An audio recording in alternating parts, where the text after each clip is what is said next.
There's a war happening right now. Not on battlefields, not in courtrooms, but in the silent space between what you are and what others believe you to be. And here's the uncomfortable truth. You've already lost if you need them to see you clearly. Because the moment someone underestimates you, they've handed you the most dangerous weapon in human psychology: invisibility. Not the kind that makes you disappear, the kind that makes you inevitable. We're taught from childhood that being seen is survival. Be recognized, be validated, be acknowledged. The entire architecture of modern life is built on visibility, social media metrics, performance reviews, status updates. We're conditioned to believe that being underestimated is a wound, a dismissal, a form of social death. But what if that's the lie? What if the greatest strategic advantage you could ever possess isn't being overestimated, admired, or feared, but being fundamentally misread? Not invisible. Misread. There's a difference. Invisibility means you don't register. Being underestimated means you register incorrectly. You're on the map, but your coordinates are wrong. And while everyone else is navigating toward where they think you are, you're already somewhere else entirely. This isn't about proving people wrong. That's ego. That's still playing their game. This is about understanding a deeper psychological architecture, one where being underestimated isn't a problem to solve, but a condition to exploit. Not out of malice, but out of clarity. Because the person who doesn't need to be seen correctly is the person who can move freely. And freedom, real freedom, begins where expectation ends. Let's examine the mechanics. When someone underestimates you, they create a cognitive blind spot. Psychologically, this is rooted in what researchers call expectancy violation theory. Humans are prediction machines. We survive by anticipating outcomes. We assess threats, allies, competitors. We build mental models of everyone we meet. And once that model is built, we stop paying attention. We assume stability. We assume we know. And that assumption is your opening. Because the underestimated person operates outside the perceptual framework of those around them. They're not monitored with the same intensity. They're not studied. They're not feared. They're dismissed into a category: harmless, incapable, irrelevant. And in that dismissal, an entire universe of possibility opens up. This is why revolutions are never led by the people everyone's watching. The visible disruptor is neutered by attention, every move analyzed, every weakness exploited. But the one dismissed, the one labeled not a threat, they move in the gaps, they build in the shadows, and by the time anyone notices, the infrastructure is already in place. There's a neurological component here too. The brain has limited attentional bandwidth. When you're perceived as non-threatening, you're cognitively deprioritized. You don't trigger surveillance. You don't activate competitive instincts. You exist in the peripheral vision of the world. And peripheral vision doesn't process detail. It processes motion, threat, novelty. If you're none of those things, if you're underestimated, you're essentially operating below the radar of conscious scrutiny. Now, here's where it gets philosophically profound. Being underestimated forces something most people never experience: self-reliance of perception. When no one believes in you, you can't outsource your sense of worth. You can't borrow confidence from external validation. You're thrown back onto yourself. And in that isolation, something crystallizes. You either collapse, or you build an internal fortress so solid that external opinion becomes irrelevant. Most collapse. That's the filter. But those who don't? They emerge with something rare, a self-concept untethered from social feedback. They know who they are not, because someone told them, but because they had to construct it alone, in silence, under pressure.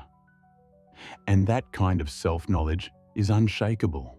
It doesn't need applause. It doesn't need witnesses. It simply is. This is the psychological advantage. You're not reacting to how you're seen. You're acting from how you see yourself. And that asymmetry, that gap between their perception and your reality, becomes the space in which you maneuver. Consider someone working in an organization. Maybe it's corporate, maybe it's creative, maybe it's academic. Doesn't matter. What matters is this: they're not the loudest voice in the room. They don't dominate meetings. They don't perform confidence. They're quiet, thoughtful, maybe a little awkward, and so they're labeled. Not leadership material. Not aggressive enough. Not strategic. And everyone moves on. Meanwhile, this person is watching. They're noticing patterns no one else sees because no one's performing for them. They're not a threat, so people are unguarded. They hear the real conversations. They see the actual power dynamics. They understand the system not through the official narrative, but through observation. And quietly, methodically, they start building. Maybe it's a skill, maybe it's a network, maybe it's a project no one thinks is important. But they're not building for approval. They're building because they see something others don't. And because they're underestimated, no one interferes. No one competes. No one steals the idea. There's no need. It's not seen as valuable. Years pass. The loud ones have burned out, plateaued, or devoured each other in status battles. The system is exhausted. And then, quietly, the underestimated one emerges with something complete, something undeniable. Not because they fought for recognition, but because they built something so real that recognition became irrelevant. But here's the twist. Even then, they might still be underestimated, and they've learned to prefer it. Because now they understand. Being underestimated isn't a bug. It's a feature. It's the condition under which they work best. It's the environment where their clarity sharpens, their focus intensifies, and their autonomy becomes absolute. This isn't a story about revenge. It's not about showing them. It's about realizing that the game everyone else is playing, the game of perception, status, recognition, is optional. And opting out doesn't mean losing. It means playing a different game entirely, one with different rules, different rewards, and crucially, different opponents, or rather, no opponents at all. Because you're not competing, you're creating. Let's go deeper. The desire to be accurately perceived is a prison. It binds you to the audience. It makes you reactive. You become a mirror, reflecting what others need to see in order to validate you. Your identity becomes a negotiation. And in that negotiation, you lose the very thing that makes you dangerous, your interiority, the part of you that exists independent of witness. Nietzsche understood this. He wrote about the pathos of distance, the idea that greatness requires separation, not physical isolation, but psychological distance from the herd's valuations. The herd sees in patterns. It rewards conformity to those patterns. And if you need the herd's approval, you'll contort yourself into those patterns. You'll become predictable, manageable, safe. But the underestimated person? They've already been expelled from the herd's regard. And in that exile, they discover something the validated never do: freedom from the tyranny of consensus reality. They don't need to be understood because they've stopped negotiating their existence with external validators. There's a Zen concept here too: mu, emptiness, not as negation, but as potential. When you're underestimated, you're empty of others' projections. You're not filled with their expectations, their hopes, their fears. You're a blank space, and blank spaces can be filled with anything or nothing. The choice is yours. This is why the most transformative forces in history often come from the margins, not the center. The center is crowded with people fighting for the same visible throne. The margins. The margins are where the underestimated dwell. And in dwelling there, they're not constrained by the center's logic. They can think differently because they're not being watched. They can experiment because failure isn't public. They can evolve because there's no audience demanding consistency. Marcus Aurelius wrote, "The impediment to action advances." Action. What stands in the way becomes the way. Being underestimated is the impediment, but it's also the way. It's the condition that forces you to develop capacities you'd never need if everything came easily. Resilience, self-trust, strategic patience, the ability to work without reward, without recognition, without the dopamine hit of external validation. And those capacities, they compound. They build a foundation so solid that when opportunity does arrive, and it always does, you're not scrambling, you're not improvising, you're ready. You've been ready. You were building while everyone else was performing. This is the philosophical advantage. Being underestimated liberates you from the performance of competence and allows you to focus on the acquisition of competence. And actual competence, real capability, is always quiet. It doesn't announce itself. It doesn't need to. It simply manifests when conditions allow. And by then, it's too late for anyone to stop it. So where does this leave you? If you're currently underestimated, you're standing at a threshold. You can see it as an injustice. You can fight for recognition. You can exhaust yourself trying to correct everyone's misperception. Or you can do something else. You can recognize the gift you've been given. Because while everyone else is addicted to being seen, you have the rare opportunity to see clearly. While they're performing, you're perceiving. While they're managing their image, you're managing reality. And reality doesn't care about image. Reality cares about what's actually built, what actually works, what actually transforms.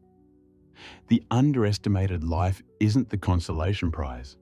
It's not the participation trophy for those who couldn't win the visibility game. It's the optimal condition for depth, for focus, for the kind of work that changes things. Because that work requires silence. It requires protection from the distortion field of public opinion. It requires the freedom to fail privately, learn quietly, and emerge only when there's something real to show. And maybe you never emerge in the way they expect. Maybe you remain underestimated your entire life. And maybe that's perfect, because by then, you'll have learned the deepest secret, that your worth was never contingent on their estimation in the first place, that you were always free. You just needed to be dismissed long enough to realize it. There's a particular kind of power in this. Not the power that dominates, not the power that controls, but the power that moves unimpeded through a world that doesn't see it coming. The power of the underestimated is the power of water. It doesn't fight the rock. It doesn't argue with the mountain. It simply finds the path of least resistance and, given enough time, reshapes everything. You are the water, they are the rock, and time is on your side. The question isn't whether they'll ever see you clearly. The question is whether you still need them to. Because the moment you don't, the moment you internalize that their perception is irrelevant to your reality, you become something they have no framework for understanding. You become unmanageable, unpredictable, inevitable. And that's not a position you argue for. It's not a status you claim. It's a state you inhabit. Quietly, completely, without announcement. So let them underestimate you. Let them misread the map. Let them think they know where you are, what you're capable of, how far you'll go.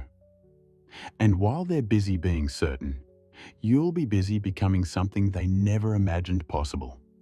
Because in the end, the greatest advantage isn't being seen correctly. It's being free to move while everyone else is watching the wrong place. And that freedom, that's not something you win from them. That's something you claim for yourself in the silence, in the margins, in the space between who you are and who they'll never quite understand. That space is yours, always has been. The only question left is, what will you build there?